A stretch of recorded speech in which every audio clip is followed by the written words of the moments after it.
I am just going to give Jessica a few minutes to turn off the waiting room and get everything set up. But it looks like maybe we're all in. We are definitely recording this session and we will be uploading it on the National Aging in Place television channel on YouTube. So you can go back and view this at any time. We'll go ahead and get started. Thanks for joining us today. I'm Tara Ballman. I am the program director here at NAIPC, and I am really excited to have Phil Myers join us today. This is our first of the 2021 Professional Development Series. Phil and I met through a mutual LinkedIn marketing coach that we have, Elisa Bennett, who actually presented at one of last year's professional development series. So if you missed that, feel free to go back in the library and check that out. I know Phil has a lot of information for us today, so I will go ahead and turn it over to you, Phil. Hey, thanks, Tara. And just to make sure, can you hear me okay? Sure can. All right, thank you so much. So welcome everybody. Thanks for the opportunity, Tara, to speak today to your group, and I'm looking forward to it. My name again is Phil Myers. I'm a certified franchise consultant. Let me bring that up on the screen here. I'm located in San Antonio, Texas, but I work with clients all over the United States. And just a little bit of an introduction, I've got a pretty diverse background. Early in life, I owned two businesses. I owned a big boy restaurant. Now, if you've never heard of a big boy restaurant, maybe you have seen the iconic statue that used to sit out in front of a lot of the big boy restaurants across the country. I had one of those. And let me just tell you that if you're near a college town, I was about 20 minutes from Indiana University. You always want to be prepared for that statue to disappear from in front of your restaurant, because college students will come and steal it, which they did. So just a little bit of a big boy trivia for you. I owned that big boy restaurant, and I also owned another business. I owned a food brokerage business, wholesaling food to distributors, from distributors to wholesale companies. Let me just tell you that the restaurant business that I owned was wildly successful during the 30 years that it was in my family. The food brokerage business, not so much.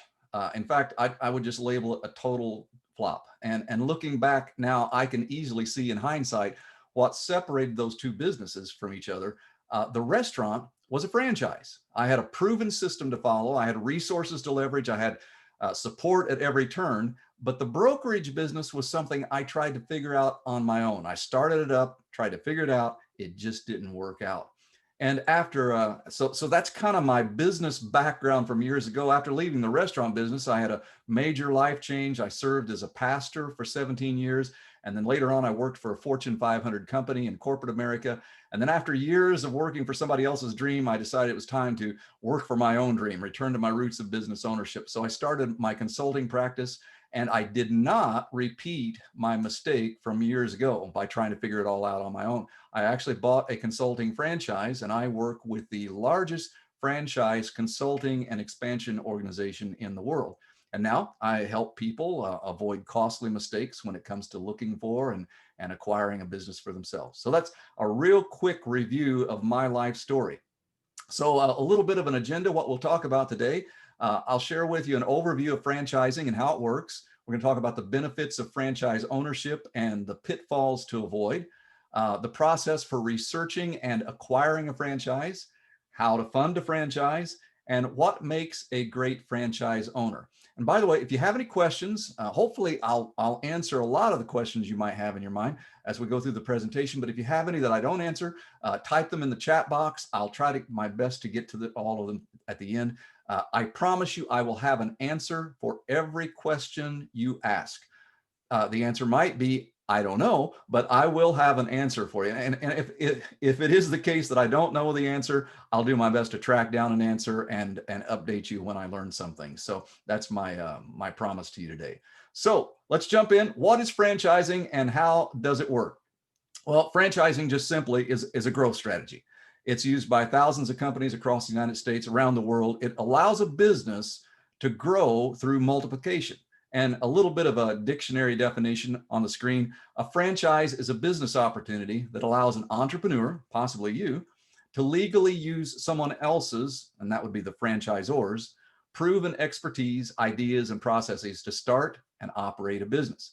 And in exchange for this right, the franchisee will typically pay the franchisor an initial franchise fee and then ongoing royalties. Now, a franchise operation usually begins as someone having just a single successful business. It's someone who they've got their own profitable company, they've got things figured out, and then they decide to expand. So most people have heard the story of Ray Kroc and McDonald's, but there are thousands of less familiar stories. So let me give you one example. Bright Star Care. Bright Star began in 2002 when the founder was having trouble finding in-home care for her elderly mother. She didn't like what was available in her area. She didn't like the options. So she started really her own in-home care business with one client, and that was her mom. And then she decided, well, if I'm doing this for my mom, I could probably expand this a little bit and start doing it for other people. So she started her own in-home senior care business. And then she began to open offices in neighboring counties. And she pretty much had reached her limit as to the number of locations that she could manage on her own. So now it's a time for decision. Would she stop there? Or would she offer other people the opportunity to own their own Bright Star office? And then benefit, of course, from her business model and her expertise, all that she developed. And that could serve as a blueprint for others. And she chose to do that. She chose to franchise. Now Bright Star has almost 400 offices around the US. So that's just one example of someone who started a business and decided they wanted to expand and franchise. And there are thousands of those today across the country. Franchise opportunities are incredibly diverse. Most people, when they think of franchising, immediately they think of restaurants. And the real boom for franchising did begin with restaurants back in the early 20th century. But I hear all the time, people say, hey, can you set me up with a Starbucks, or can you set me up with a Chick-fil-A? The quick answer, no, I cannot. Starbucks doesn't franchise. You can't buy a Starbucks franchise. They're all corporate owned. Chick-fil-A, it is a 1 in a million to get a Chick-fil-A franchise. But there are thousands of lesser known franchise opportunities that present incredible opportunities to people that want to get started in business for themselves. There are more than 4,000 franchise brands in the US alone across 70 different business categories, and they generate almost $1 trillion a year, these franchise operations, in revenue in the United States. And it's not just restaurants. It's everything from automotive to healthcare to senior care, education, cleaning services, home improvement, pet care, personal care, real estate, technology, retail. The list goes on and on and on. And there are a variety of different types of business models within each one of these various categories. So some things to consider when you're looking at a franchise. Do you want to have a business that is B2B or B2C? And if you aren't familiar with those acronyms, B2B stands for business to business, and B2C, business to consumer. So a business to consumer model means that your clientele will be individual consumers like you or I. Examples might be if you had a restaurant or a hair salon or an auto repair center or a pet walking service. And yes, there's a franchise for that. You're working with individual consumers, that's your clientele. On the other hand, maybe you would have a business to business clientele. That means you're going to provide a service or a product to another business. And examples could be business coaching, or for example, me, I'm a consultant. It could be a commercial waste management company. It could be a sign company, a staffing agency. But what you're doing is you're primarily working with other businesses. So that's one consideration. Another consideration is, will it be a home-based business, or will it require a storefront or a brick and mortar location? Some franchises, by their very nature of business, require physical location. I mean, a restaurant, for example. An oil change facility, a brewery, microbrewery, a gym. So, lots of examples where you have to have a place for your customers to physically come to your property. But others can operate out of a home or even out of a vehicle. So, for example, a marketing company. If you're in the B2B space and you have a marketing company, you can do that just from your office in your home. You might have a handyman service where you've got a vehicle and you work out of your vehicle. You might have a mobile pet grooming service or a mobile fitness gym. Lots of different things, or again, a lot of home office where it's just simply a place you've carved out some area in your home with a desk and a computer and a phone, and you're ready to go. Also to consider, very important is, do you want an established brand, or do you want to work with what's called an emerging brand? There are some brands that have been around for a long, long time. The longest tenured company that I work with is called the Flying Locksmiths. Kind of an unusual name, but the founder came back home from World War II, and he started his business, started a simple locksmith business working out of the back of a Jeep with a key making machine. And then they eventually started franchising. Now they have 70 locations around the country, but they've been in business for, 75, 76 years now. Their corporate leadership has 3 generations from within the family. So they've got unrivaled experience in the locksmith industry combined with fresh new ideas from the youngsters, I would call them. With an established brand, you can see their track record of success. You can see how many units they have, their performance data.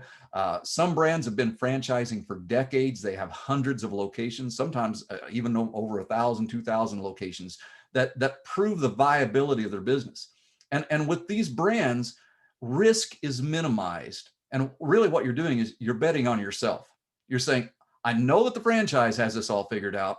Do I have what it takes to be a part of that franchisor system? So that's the established brands. On the other hand, you have what are called emerging brands, and they may only have a handful of existing franchisees, or in some cases, none. They may just have their corporate location or corporate locations to show you. The question is, and this is a really important question to think about, why would anyone take the risk of going into business with a new brand? And I thought about that myself when I first started franchise consulting. I thought, why would anyone risk, starting with a franchisor who only has their corporate locations? They've never branched out. They're now wanting to branch out. I would be in a sense maybe their first or second or third or fifth location. Why would somebody want to do that? And one of the main reasons is, that you're going to get unparalleled attention from them. You're going to be their baby, so to speak.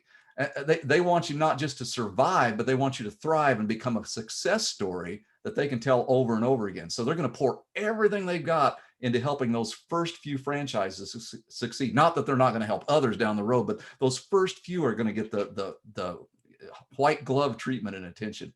So again, you've got to determine your risk level and those factors. Also determine, do you want to be an owner operator, or do you want to go to the place where you have a huge staff and multiple employees? An example of an owner operator is myself. I run the business. I'm the only employee, so to speak. So I'm the owner, I'm the operator, I'm in the business every day. By the way, I win the Employee of the Month award every single month here at my business. So, but also you might go to the other extreme. You might say, I want to have a business with a huge staff, lots of employees. And so that's the other extreme. And then there are even some semi-absentee models, which we'll discuss a little bit later. So you have to kind of keep in mind, how big do you want to grow? Also, do you want a business that has a low initial investment, or can you afford something that has a high initial investment? Is the return on investment worth your investment? All those things need to be considered. And by the way, initial investments, when you hear a franchisor talk about the total initial investment, they're talking about everything you need to start up. And that includes their franchise fee plus all of the operating capital, the equipment, the maybe inventory, physical location, everything you need. And sometimes that investment can be as low as, I've seen it as low as $10,000 for everything. And then on the high end, the highest franchise all-in investment I know of is $148 million for a franchise. That will buy you a very nice Marriott resort, which, by the way, I can't help you find. So you're on your own if you're going for that. Bottom line, there's something in it for just about everybody when it comes to finding a franchise to invest in. So this slide shows you how diverse franchising has become, and it's not just restaurants. These are just a few of the franchises that are part of my portfolio. I work with about 550 different brands across the United States. And on the slide, you might see some familiar names. Up at the top, you see Sport Clips, Midas Automotive, Pearl Vision Centers. But for every familiar brand, there are a number of lesser known but equally desirable brands available. So a couple of senior care franchises. You notice down on the left-hand side, second row from the bottom, there's Bright Star and First Light. I represent about 35 different senior care brands, and they typically fall into one of two categories when it comes to in-home care. Those that offer medical care in-home, and that would be an example, would be Bright Star Care. and then those that provide non-medical services like First Light. There are advantages to both of those models. It really just depends upon which one is the best fit for you as a business owner. Also in the senior space is a company called 101 Mobility. You see it down on the bottom row over toward the right. They help seniors stay in their homes longer and more securely. They install products like wheelchair ramps, stair lifts, even elevators in people's homes. And they also provide accessibility products for vehicles. And then shifting gears, go up a row and you see Row House. That's one of 8 brands in what's called the Exponential Fitness family. And if you look at any of their brands, if for example, you say, I'm interested in Row House, I'd like to learn more about their franchise, they will give you a day pass or a free class to go and try out at one of the locations they have near you. So that's kind of a nice perk to checking out one of those fitness. But maybe fitness is not your thing. Maybe you prefer a different kind of free sample. You can look up a few rows where it says Voodoo Brewery there in kind of script writing. If you look into a Voodoo Brewery, they'll ship you free beer. You know, there's all kinds of perks to looking into franchise opportunities. By the way, Voodoo Brewery, they're ranked as a top 50 brewery internationally.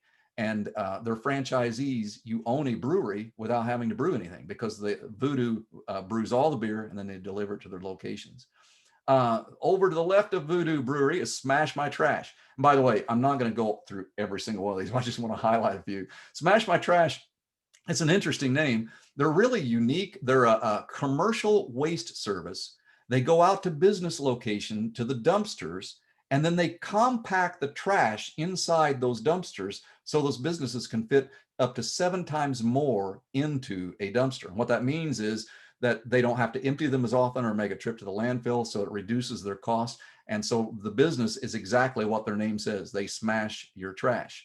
For people who like pets, I've got a number of pet concepts, but Houndstown is over on the far left. And it's one of the best doggy daycare concepts out there. They offer daycare, they offer boarding, and even a pet spa, which I'm a little envious of because I never get to go to a spa, but some animals get to go to a spa.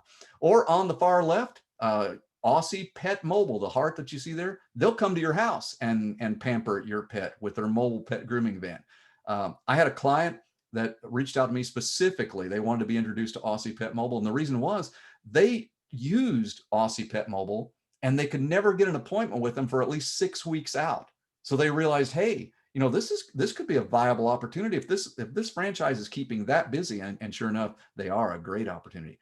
One of the most lucrative franchises that I know of is not for the faint of heart. And the symbol is kind of in the middle, second row from the top, Bio One. Bio One is a crime scene cleanup business. Now, when I say lucrative, their average cleanup takes 2 to 3 hours, and their typical invoice runs between $4,000 to $6,000. And it's very lucrative. It's also very, very hard to buy one because they're pretty much sold out all across the country. Switching gears completely, if you're really passionate about children's education, you might be interested in a Challenge Island for kids. It's an in-school, after-school, day camp STEAM program. And by the way, if you don't know what STEAM stands for, I didn't know until I started in this business. STEAM is an acronym for science, technology, engineering, art, and math. And you go into settings where that might be lacking, and you help teach kids and work with programs that are not having children in front of screens. So they're not in front of a computer, they're not in front of an iPad. It's all hands-on, teamwork, developing interpersonal skills, learning in a fun environment. There are faith-based franchises. Down in the bottom left-hand corner, you see Fish Window Cleaning. That's just one example. And the last one I want to mention on this slide is my wife's favorite.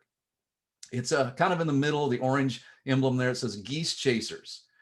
And if you wonder what Geese Chasers is, which I did the first time I saw it, they are a business that deals with the problem of geese in, for example, at golf courses, at businesses and parks. Geese not only are a problem in being on the property, it's what they also leave behind when they leave the property. And people pay a lot of money to rid their property of geese.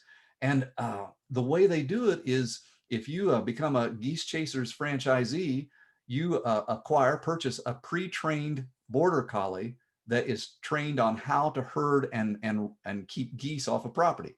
And geese see these border collies as natural predators, and they learn over time that, hey, this piece of property is not the place to go because that dog's going to be there.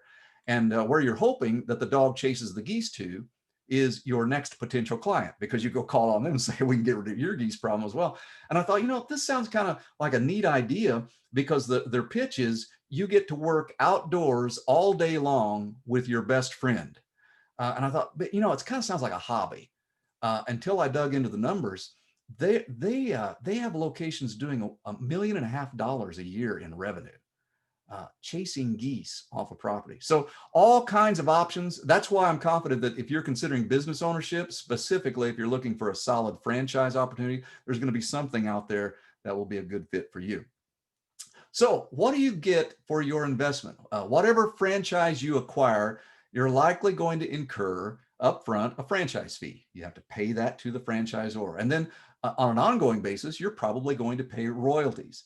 The franchise fee can range anywhere from, typically I've seen it go from $10,000 to $70,000. There are exceptions like the 148 million, but there are exceptions. But I'm sorry, that wasn't all franchise fee. I kind of misrepresented Marriott there for a moment, but 10,000 to 70,000 for a franchise fee is the range, and kind of the sweet spot's 40 to 50,000. Royalties are usually based on a percentage of your gross sales. Now think about that just a moment.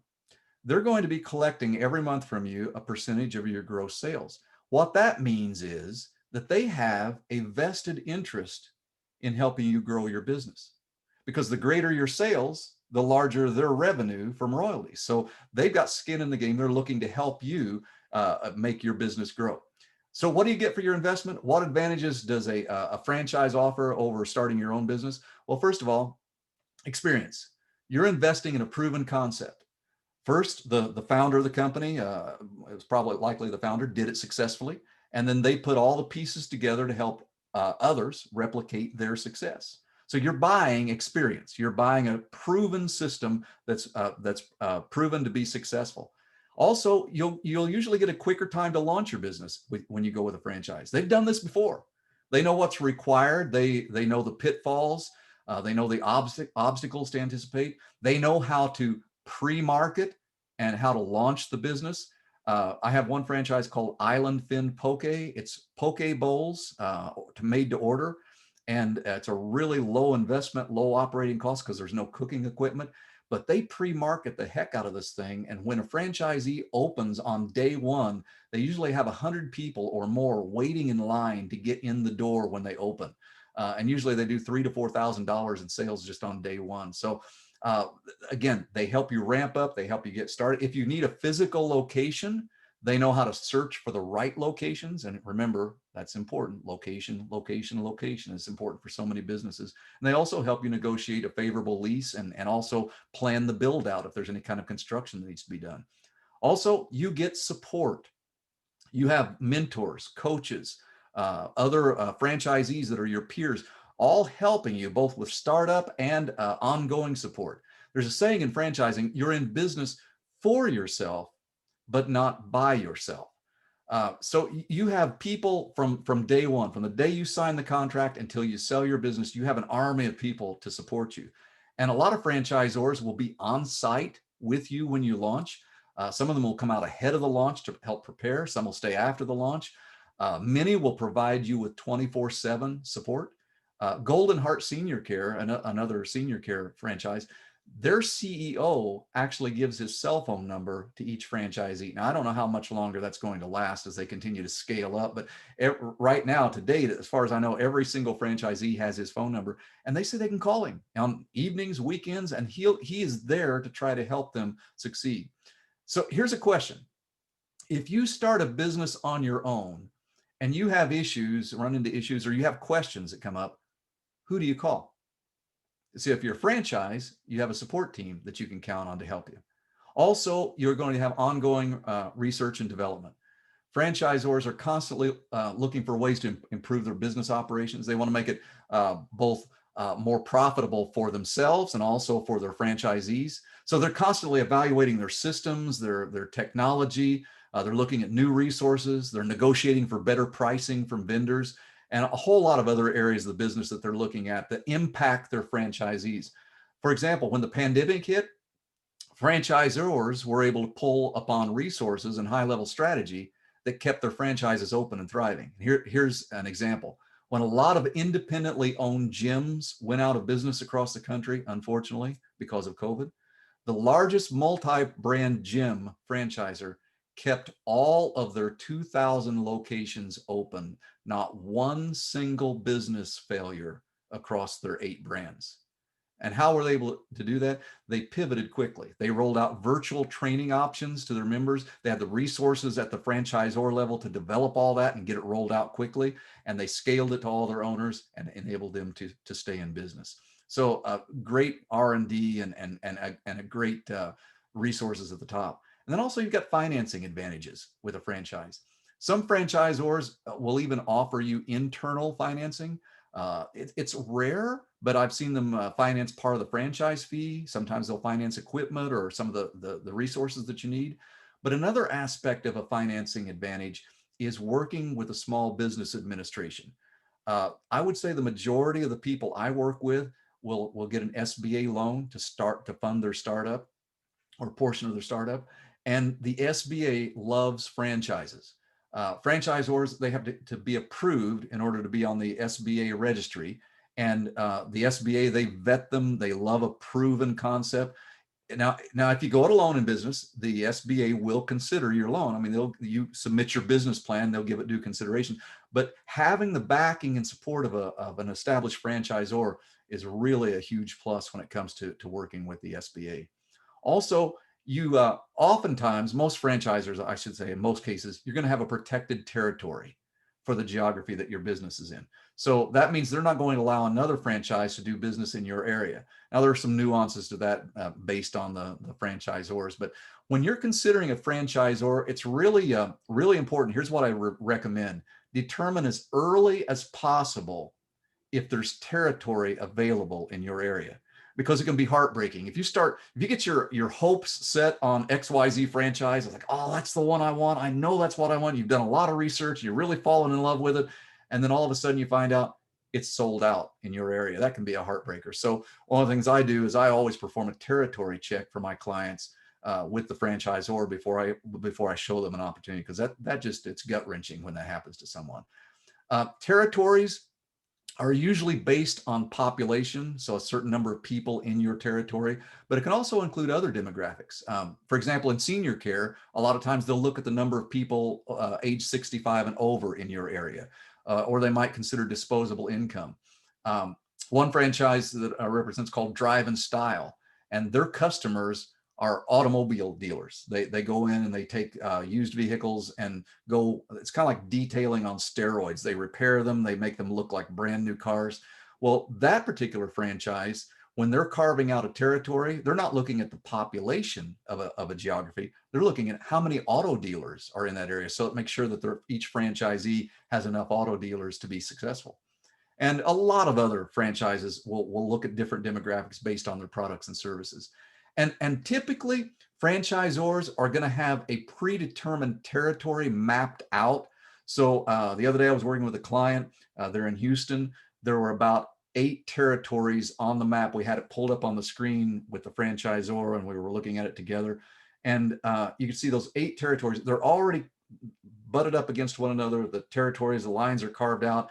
And they said, we got these 5 sold. We have this one available, this one available. So that's usually the way it works. But if you're working with a franchisor who isn't saturated across the country with territories or with franchisees, they'll be more flexible, and they'll actually pull a map up. And I had this happen just the other day. They pulled a map up and they said, okay, here's your area. Let's talk about where you'd like for us to draw the lines. So again, it's going to vary from franchise to franchise, but you typically will have a protected territory. Also, another advantage is your exit strategy. You know, someday you're going to retire, or maybe you'll move on to another business venture, and you want to sell your franchise. or maybe sell your empire of franchises. A lot of franchisees will buy more than one territory or scale out over time. So when you want to sell, most franchisors will help you find a buyer, and they'll get word circulated about your business being for sale. I get notifications of that every day, of franchises, existing franchises that are for sale. Here's the price, here are the details. And you don't have to pay for advertising or marketing that your business is for sale. They'll help you. And in some cases, the franchisor actually might consider acquiring your franchise themselves. So that's another added perk. Now, when it comes to business models, when you're considering a franchise, you should have in mind how much involvement you want in the business yourself personally. There are 4 basic business models, and one of them I already touched on. That's the owner-operator model. It's one where you'll be actively involved day to day in the business. Some examples might be a business coach, or an event planner, or maybe a handyman service where you're the only employee, you're the handyman. It can also be a situation where it's a larger business that has a whole lot of employees, but it could be considered owner operator because you're still working in the business on a daily basis. You're managing the employees, maybe even working alongside of them. I've been an owner operator in both capacities. Now I'm that one person owner operator of my consulting business. When I owned the Big Boy restaurant, I had usually 50 to 60 employees at a single time, but I was on site every day. I was managing those employees. Sometimes I was bussing tables and washing dishes in the restaurant. By the way, don't tell my wife that I know how to do dishes. So also you've got what's called an executive model. And in this model, your role, you're more like a CEO. You're not behind the counter at the retail store. You're not, the handyman. You're not painting or whatever. You're at the office. You're managing the business. You're supervising the managers. And you might be busy developing relationships in the community so you can grow your business. You'll be overseeing the financials. You'll be looking for ways to make the business more profitable. Now, some people start out as an owner operator, and then they build their business to the point that they kind of step into that executive role. They've hired perhaps a general manager that run, or they've hired managers, and they're overseeing the management team. So that's something that happens quite frequently. Then there's something called the semi-absentee model. And in this, your role is really limited. You own a business, but you have a general manager that's really responsible for everything. So you put in the investment, you'll keep an eye on it, but you're not actively managing the business. And some examples of this, a lot of haircutting businesses, Sport Clips, Great Clips, those types of businesses are often the semi-absentee model. Fitness clubs, gyms, a lot of times fit into this role. And then finally, there's what is the full absentee model, and it's really rare. I only have just a handful in my portfolio. And what this is, you invest the money, you start the business, and then the franchisor basically is responsible for all the operations. Water Station Technologies is a full absentee model. You give them the money, they take them it's alkaline filtered water where people can refill their bottles, individual bottles, 3-gallon, 5-gallon bottles. You'll see them a lot of times at gas stations, grocery stores, and so on. You give them the money, they place the machines, they ship them, they negotiate with the property owner, they do the service on the machines, everything's all taken care of by them, and you reap about a 16% return on investment just by virtue of the fact that you put the money up front. Interestingly, there's a restaurant concept that can be operated as full absentee. It's called Teriyaki Madness, and you can choose to be involved as much as you want to. You could be the owner operator or executive, but some people will buy it as an absentee investment. And what they do is you hire a management company that's an affiliate of Teriyaki Madness, and they run the business for you.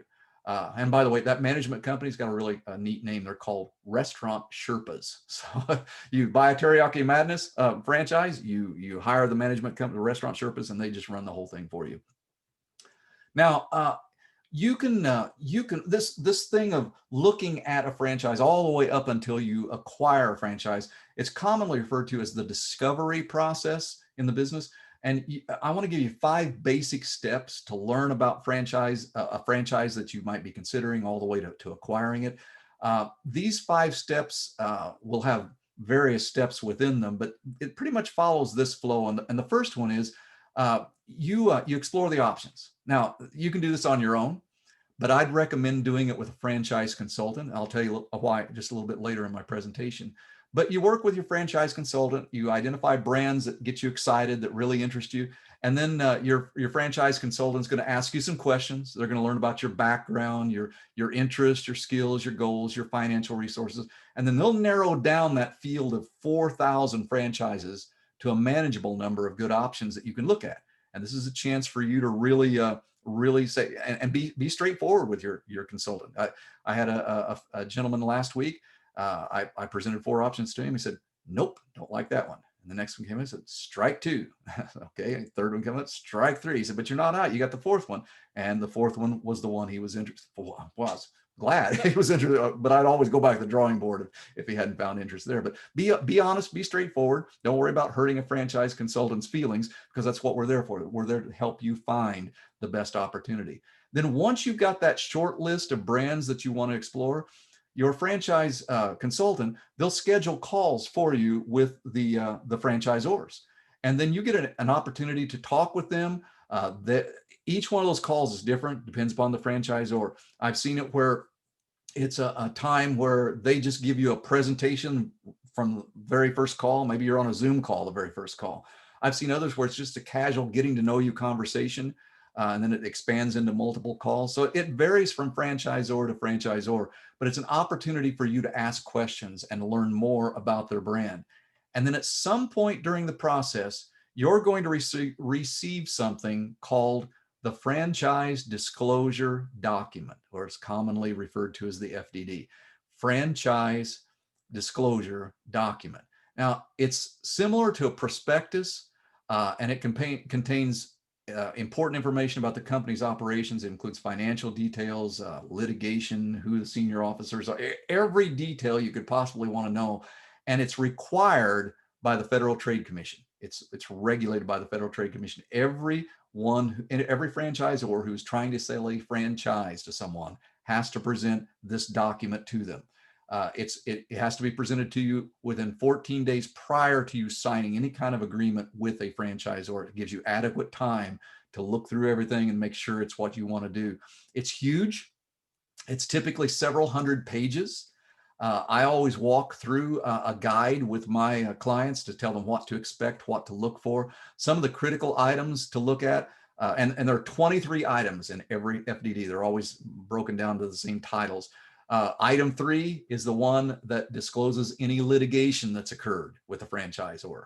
So for example, if you see in item 3 that a franchisor has been sued multiple times by former franchisees, run away. That's a major warning sign. Items 5 through 7 tell you everything financial that it's going to cost you to get your business up and running. So again, there are a lot of items. I would recommend, before you ever sign a franchise agreement, it's wise to have an experienced franchise attorney review the FDD with you. It's worth paying them for an hour or 2 hours of their time to make sure that everything is in order. Now, after you receive the franchise disclosure document, you will have an opportunity to speak with existing franchisees. This is called the validation stage. And this is really awesome because you get a chance to ask them questions. You can ask them about their specific business. You can ask them how they got started, ask them what the rough times were, what the good times were like, what do they have any complaints about the franchisor, what's support like, what was training like. And it's really invaluable for you to get to hear from people who already bought a franchise from the franchisor, and they know what it's like, and they know what it takes to be successful. You can ask questions that's going to uncover any downsides you might stumble upon, and this way you won't stumble upon them. You'll hear about them ahead of time. And by the way, you will have a list of every single franchisee, both existing and previous franchisees, along with their contact info. So you can choose who you want to call and talk with. And where would you get that list of franchisees with their contact info? Well, it's required by the Federal Trade Commission to be disclosed in that FDD, the franchise disclosure document. So you get a chance to talk with as many as you want, ask them as many questions as you want. The last step is to meet the management team, the operations team, everybody at the headquarters of that franchise. It's called Discovery Day. And about, I'd say 90% of clients who get to that discovery day end up buying that franchise. Because if you've made it through the process that far, it's the discovery day that really seals the deal for you. You'll get to meet the people that you'll be working with regularly, the people who'll be training you, the operations team, the senior management. You can ask any questions you want. They'll take you behind the scenes, show you all the operations. And then if you're ready, at that point, you'd sign an agreement and purchase your franchise. Now, throughout this entire process, you are in control. You can go as fast as you want or as slow as you want. If you feel pressured or rushed by a franchisor, that should be a warning sign to you, because buying a franchise is a major life decision. I'm not telling you anything new here. It's something that needs to be carefully thought through. So if you deal with a franchisor, I've only had one experience like that, where a franchisor put pressure on one of my clients, and immediately I reported them, and immediately I removed them from my list of franchises that I would deal with. And it turns out a short time after that, that brand developer was let go from that company. So the franchisor should not be pressuring anybody into a decision. So in terms of financial requirements, franchisors, they have set guidelines for what they require from a potential buyer in terms of your financial resources. Now, these aren't set in stone, but they've learned from experience what it takes for a franchisee to comfortably invest in their brand. So I want to give you some terms that you need to be familiar with and really kind of need to be thinking through if you consider buying a franchise. The first term that you'll hear is cash injection. What they're asking is, how much cash do you have available that you plan to invest up front into the business? Now, this can be, I deal with clients who pay cash for the entire operation. They have that much disposable income. But on the other hand, most of my clients, they have a down payment. They have enough cash to put in as a down payment, and then they're going to finance the rest typically through an SBA loan or maybe through another funding source that I'll share with you in a moment. But let's say, for example, that you've got a franchise that the total investment's $200,000. If you go the SBA route, you would need approximately 10% for a down payment. So in that case, it would be $20,000 cash that you would need to inject into the business. You could finance the remaining $180,000 through the SBA, but up front, you're going to need that $20,000 in cash. So again, you need to know how much you have on hand available to invest. Do you want to invest more than 10% down? Do you want to finance the whole thing? Those are decisions you need to make and know those numbers. They're also going to ask you about your liquidity. And the way I describe this is your available resources on hand in the event of an emergency. And what I mean by emergency is maybe something totally unexpected happens, especially in that first year in business. Maybe you have a serious illness, that kind of puts you out of commission. Maybe there's a natural disaster in your area. I don't know, something big that really impacts you and your business. How much funds do you have available if you needed to get to them? And that would be cash. It could be securities. It could even be retirement. In the case of an emergency, you could tap into that if you needed to, but they're going to ask you how much liquid funds you have. And also you need to know your net worth.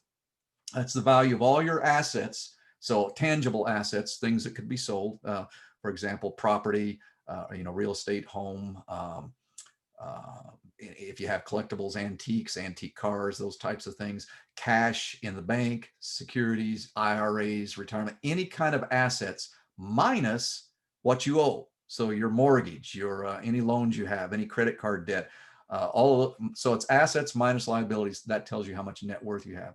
And then finally, you need to be aware of what your credit is. Know your credit score. And of course, there are resources to find your credit score if you don't know it. 685 is the minimum for an SBA loan approval. And of course, the higher you go, the better your odds of getting approved.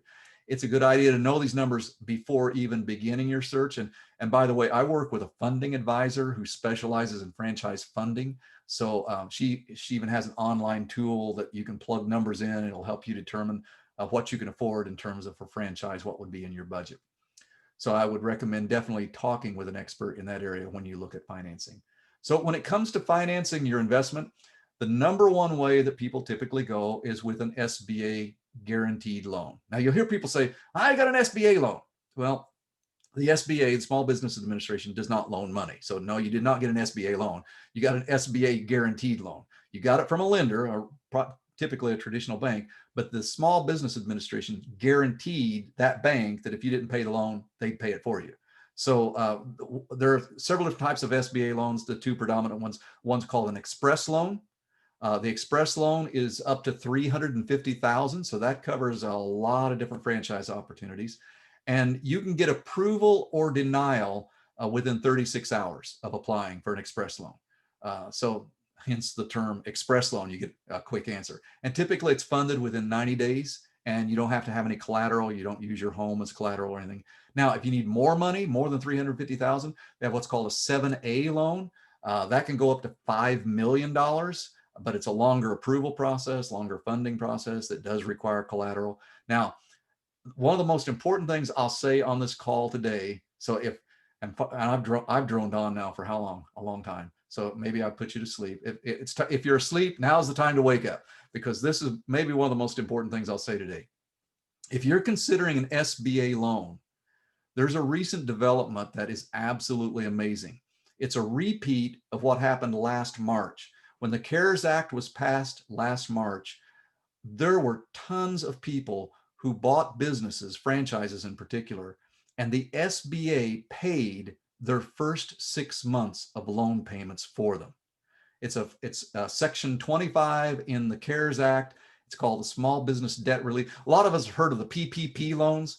They got a lot of publicity. Most people don't know about the Small Business Debt Relief loans. And so if you start up a new business between now and it's funded between now and September 30th of this year, it's the same thing that happened last year. When they passed the new CARES Act just a few weeks ago, they repeated the program. So you can have your first 6 months of loan payments paid by the SBA to your bank, up to $9,000 a month payment. So that'll take into account pretty much any loan you would have. They will also waive the guarantee fee. The SBA charges a fee between 2 to 3.75% of your loan. It's typically part of your closing costs. Under this portion of the CARES Act, they're paying that guarantee fee for you. So let me give you an example. If you borrowed $350,000 from with an SBA loan, backed loan, you would have a little over $30,000 in savings as a result of the SBA paying fees and payments for you. So this program is in effect through September 30th or until the funds run out. They've appropriated so much, and I don't know how much that number is, but when it's gone, it's gone. So if you're thinking about getting into business, and I'll just say this, even if it's not a franchise, obviously I would love to help you get into a franchise, but even if it's not a franchise, now is the time to be looking at an SBA loan. Also, there's something called a roll. I just realized I didn't have SBA loan on the screen. That's okay. Now, the second thing I want to talk about is rollover for business startup, or it's abbreviated ROBS. And a rollover for business startup, it takes your pre-tax retirement funds and lets you access them without penalty and without it being a taxable distribution. And it includes 401ks you might have, IRAs, 403bs, 457s, pensions, KEOs, all types of retirement investments that qualify under this plan can give you this penalty-free and tax-free distribution to use for your business. You can use as much of your pre-tax funds as you want. You can use it from multiple accounts. The only restriction is it can't be a retirement plan at your current employer. So if you got a 401k, you're staying at your current employer and opening a new business, you can't use that 401k fund from that current employer. But everything else that you've got pretty much is available. And it's fast funding. You typically get your money in 3 to 4 weeks. There's no credit check required because you're not borrowing money. It's your money, and it's leveraged as a business startup money. So a great program for people who are interested in leveraging their retirement. Lots of tax benefits to that as well. There are also securities-backed loans. So if you have a portfolio of stocks and bonds, lenders will often make funds available to you, ranging anywhere from 50 to 95% of the value of your securities. Unsecured loans, you have to have pretty good credit though to get an unsecured loan, but our funding people will work with you on that if you want to do that. Equipment leases, Sometimes vendors will finance, and sometimes franchisors will help financing as well. And also you can combine methods. So for example, you could take your 401k rollover or IRA rollover, take money there to use for your cash down payment. And then you could also get an SBA loan to finance the rest. So you can combine different methods here. And again, talk with a funding expert to give you advice in these areas. I am by no means a funding expert. I know just enough to be dangerous. So what makes a great franchise owner? Who invests? First of all, a good question. Who invests in a franchise? And the short answer, anyone can if they've got the money, but not everyone should. Part of my job is to warn people, some people, that franchise ownership is not in their best interest. It's usually because they don't have the financial resources, but I've had to be candid with a few people in saying, I just don't think you would be successful in business ownership. That's a hard conversation, but I always want to be fully honest and transparent with my clients and let them know I don't want people making a mistake that's going to cost them a lot of money. The potential people usually don't like to hear that advice, but sometimes it needs to be given. But on the upside, you don't have to come to franchising with a lot of things with you. And in terms of business experience, it can be beneficial to have business experience, but you don't have to have, because franchisors are going to train you on how to operate the business. You don't have to have experience in that particular field that you're looking at. And in some cases, the franchisor doesn't want you to have experience in their type of business because they don't want to have to untrain you from bad practices or methods that might not work well in their system. So as far as your background is concerned, you can be from pretty much any walk of life. I've worked with blue collar workers to medical doctors to corporate executives. There's not a specific model for what I'd call the ideal franchise owner, but there are some universal traits that apply to great franchise owners, no matter what kind of franchise you're looking at. So first of all, make sure you're financially qualified. Last thing you want to do, start a business and be strapped for cash. So they're going to have the franchisor, they'll have those basic guidelines, but you need to make sure you know what your personal needs are during the ramp up period. Because a lot of businesses, it takes a while for them to turn a profit. It can be anywhere from a month or two to sometimes a couple of years. So you need to know what your personal bills are. Can you afford them? One thing I'll add here, if you acquire financing through an SBA loan, the SBA will allow you to budget into your 24-month projections a salary for yourself. So if you're in a situation where you need some income coming in during that period, you can certainly put that into your projections. Also, you need to have the ability and willingness to follow a system. And this is true across the board. Every franchisor wants you to follow their system because they've worked hard to develop a winning, successful strategy. They've made the mistakes in the early stages. They are going to show you how to avoid repeating their mistakes. They want success stories. They don't want failures. So you've got to be committed to following their system that's proven to work. And by the way, that's one of the main reasons you buy a franchise, because you want a system that's proven to work. So ability to follow and listen. Also, some basic business ability. Now, what I mean by this is you're going to get training. It's going to be part of the package on business training and operations training.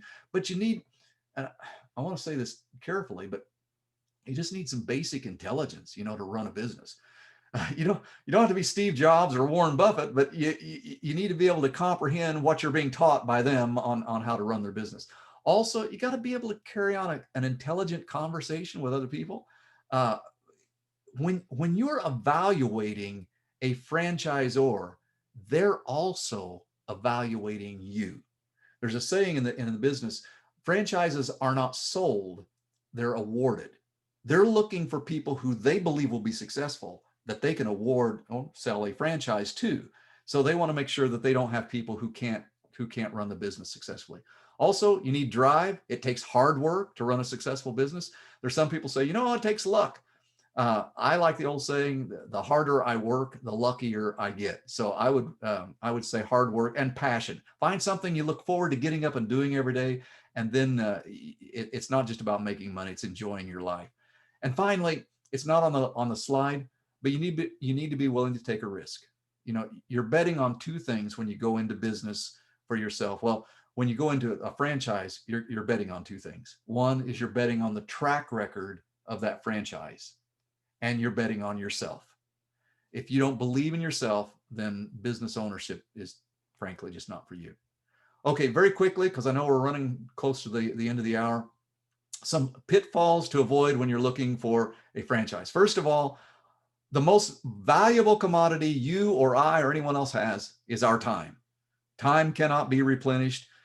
So some people, they spend time searching, researching, getting on the internet, digging in. They get frustrated sometimes over the lack of information that's out there, because you'll go to a site and there'll be a teaser site, just gives you a little bit of information.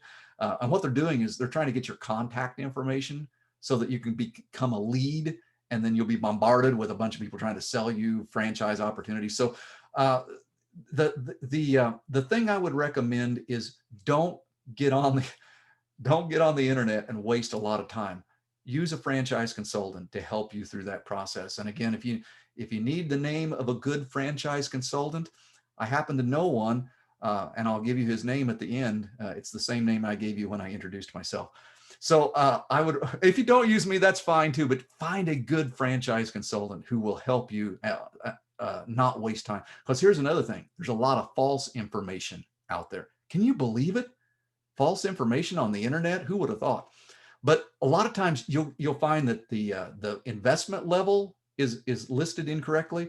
It's common just to throw a number in there on some of these websites, and it'll say $50,000 or $25,000. And then people come and they'll talk with me, and I'll say, you know what?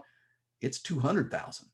But it's just a teaser to try to get you roped in. So again, work with someone who will not chase you or hound you or bombard you, but will help you find the right franchise. Also, a mistake to make is not knowing what you want. You start searching online and you type in, here's what people do. They go on Google and they type in most profitable franchise, top franchise in US, top rated franchises. And what happens is you're driven into a lead generation site. These companies pay big bucks so that their results will be at the top of the Google searches. And you end up, again, wasting time. Picture looking for a franchise like you're looking to buy a new home. If you were looking to buy a new home, you tell your realtor what you're looking for. I want a yard for my kids to play in. I want a fireplace. I want a good school system. I need the 3 bedrooms and 2 bathrooms minimum. And then the realtor goes to work for you looking for good matches.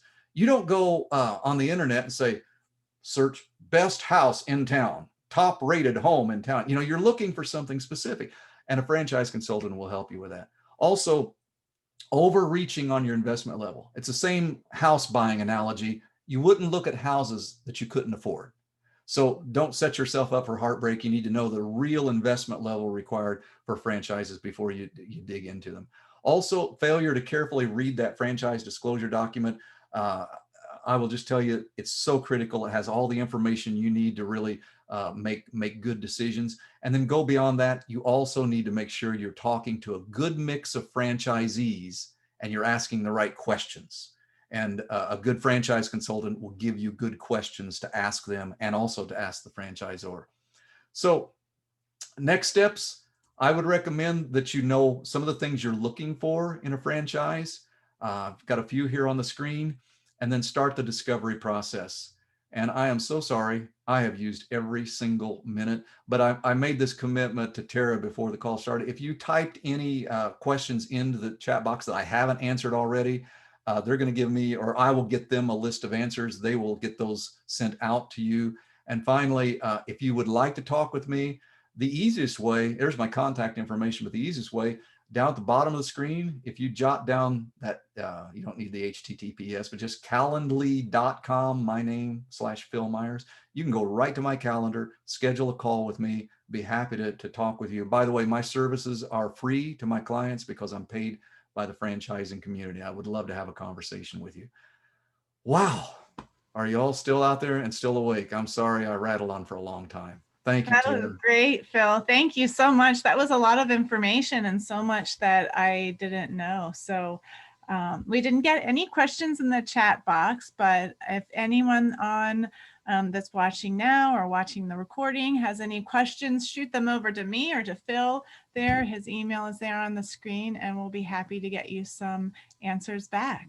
Absolutely. So, and Chris Daniel says, very great presentation and information. Thanks. Well, thanks, Chris, for joining us. Thank you, Chris.